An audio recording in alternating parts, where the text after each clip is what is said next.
Thank you for your purchase of Dash Motocross Tricycle.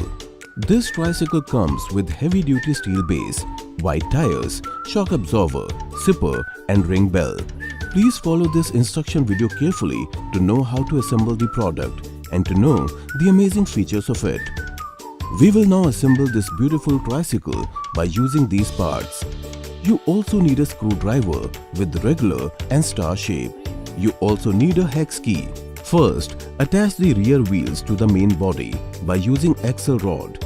Rear wheel packing bush. Then insert wheel on both sides and lock the same with side washer and pin. Also cover it with wheel cap. Now, next is to place front wheel to the main body by simply inserting the front wheel fork to main body.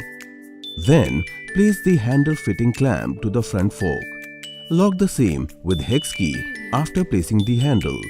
Cover the clamp with handle fitting cap. It's time to place the seat to the main body by simply putting it to the body and lock it with provided screws.